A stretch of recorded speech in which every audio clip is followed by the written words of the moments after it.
Ya, sebelumnya Assalamualaikum warahmatullahi wabarakatuh. Kami dari kelompok 5 ingin mempresentasikan hasil diskusi kami, yaitu tentang penamaan dan pendefinisian, yang beranggotakan oleh saya sendiri, Kanti Rahayu, kedua ada Endang Wahyuni, ketiga ada Wahyu Lestari, keempat Primaji Taufik Kurohman, dan terakhir ada Dwi Ari. Ya, pemaparan materi yang pertama akan disampaikan oleh Mbak Wahyu Lestari. Silahkan. Penamaan pada semantika sudah dijelaskan pada bab sebelumnya bahwa bahasa merupakan sistem ambang bunyi yang bersifat arbiter. Maksud hal tersebut yakni sistem lambang bunyi suatu satuan bahasa sebagai lambang dengan sesuatu benda atau hal yang dilambangkan bersifat sewenang-wenangan dan tidak ada hubungan wajib di antara keduanya.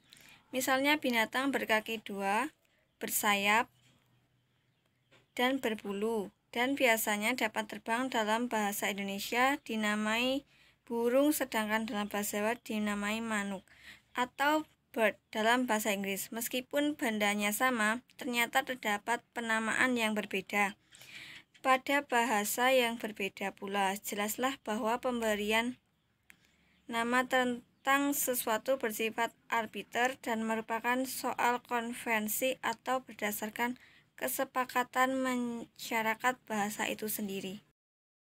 Baik, terima kasih. Selanjutnya saya akan membacakan materi. Ada beberapa faktor yang menyebabkan proses terjadinya penamaan. Yang pertama, peniruan bunyi. Penamaan yang dibentuk berdasarkan bunyi dari benda atau suara yang ditimbulkan, misalnya dalam bahasa Jawa peluit, disebut jumlah peritan karena bunyi prit-prit. Yang kedua, penyebutan bagian, yaitu penamaan dengan menyebutkan bagian dari suatu benda atau hal padahal yang disebut adalah total benda tersebut, misalnya penggunaan kata biji pada kalimat Ibu membeli mangga 2 biji. Tidak berarti membeli biji mangganya saja satu buah mangga dengan tidak utuh. Selanjutnya, tempat tinggal. Penamaan berdasarkan nama tempat asal benda, misalnya gudeg Yogyakarta yang merupakan gudeg dari tempat asalnya Yogyakarta. Selanjutnya, penyebutan sifat, yaitu penyebutan sifat khas penamaan dengan menyebut kata sifat menjadi kata benda. Ciri makna yang disebut kata sifat mendesak kata bendanya karena sifatnya lebih menonjol, misalnya orang yang berambut keriting sekali dan kaku disebut keribu. Terakhir yaitu selanjutnya bahan. Penamaan di awal dari nama menjadi bahan pokok, misalnya kantong plastik yang berarti kantong yang terbuat dari plastik. Ya, selanjutnya adalah penemu dan pembuat. Berdasarkan penemunya atau nama pembuatnya, orang atau pabrik, misalnya orang yang sering menyebut mie instan dengan kata sarimi. Sarimi merujuk pada nama merek atau suatu benda. Penamaan baru. Penamaan bisa berasal dari bahasa asing lalu dibuat pada namanya dalam bahasa Indonesia. Misalnya, kata turis diganti menjadi wisatawan dan pelayan diganti menjadi pramuniaga. Selanjutnya ada pemendekan. Penamaan terbentuk dari gabungan tidak huruf awal atau suku kata dari beberapa kata yang digabungkan. Misalnya, cireng yang artinya aci digoreng. Ya, selanjutnya adalah keserupaan. Penamaan berdasarkan makna kata yang digunakan dalam suatu tuturan disamarkan dengan makna leksikal kata. Misalnya koruptor disebut sebagai tikus kantor. Kata tikus merujuk pada sifat sebuah hama yang merugikan. Ya, tentu saja merugikan petani secara besar-besaran, sama halnya dengan koruptor yang menyebabkan kerugian pada negara, pada rakyat. Baik, terima kasih. Selanjutnya, pendefinisian. Pengertian pendefinisian adalah usaha yang dilakukan dengan sengaja untuk mengungkapkan dengan kata-kata suatu benda, konsep, proses, aktivitas, peristiwa, dan sebagainya. Ya, selanjutnya Macam-macam pendefinisian.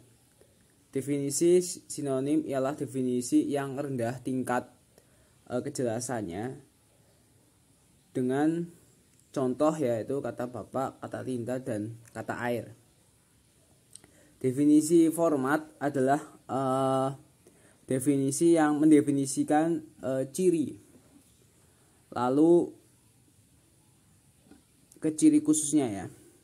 Misalkan konsepnya yaitu kendaraan umum ya. Nah, ciri-ciri khususnya seperti apa? Seperti itu ya. Selanjutnya ke definisi logis ya, yaitu mendefinisikan tegak objek atau ide atau konsep dengan sedemikian rupa ya. Nah, sehingga objeknya itu lebih jelas dan lebih terarah ya.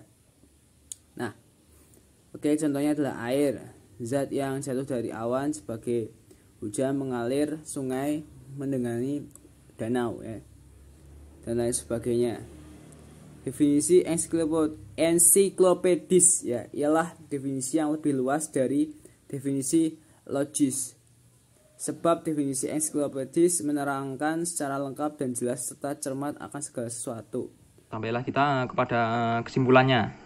Penamaan dalam KBBI berarti proses, cara, perbuatan menamakan. Sementara oleh Krida Laksana diartikan sebagai proses pencarian lambang bahasa untuk menggambarkan objek konsep, proses, dan sebagainya.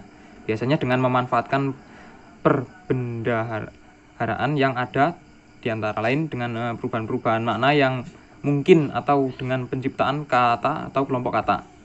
Sebab dan peristiwa-peristiwa yang melatar belakangi terjadinya penamaan antara lain yaitu peniruan bunyi, penyebutan bagian, penyebutan sifat khas, penemu dan pembuat, tempat asal, bahan, keserupaan, pemendekan, dan penamaan baru. Istilah dalam KBBI berarti kata atau gabungan kata yang dengan cermat mengungkapkan makna konsep, proses, keadaan, atau sifat yang khas dengan mengistilahkan. Nah, yang selanjutnya adalah sebutan nama. Janda muda disebut dengan janda kembang. Yang ketiga adalah kata atau ungkapan khusus, sedangkan pengistilahan berarti proses, cara perbuatan mengistilahkan. Definisi adalah kata, frasa, atau kalimat yang mengungkapkan makna, keterangan, atau ciri utama dari orang, benda, proses, atau aktivitas batasan dalam artian arti. Rumusan tentang ruang lingkup dan ciri-ciri suatu konsep yang menjadi pokok pembicaraan atau studi. Ya, itu saja yang dapat kami sampaikan. Bila ada kurangnya mohon maaf. Wassalamualaikum warahmatullahi wabarakatuh.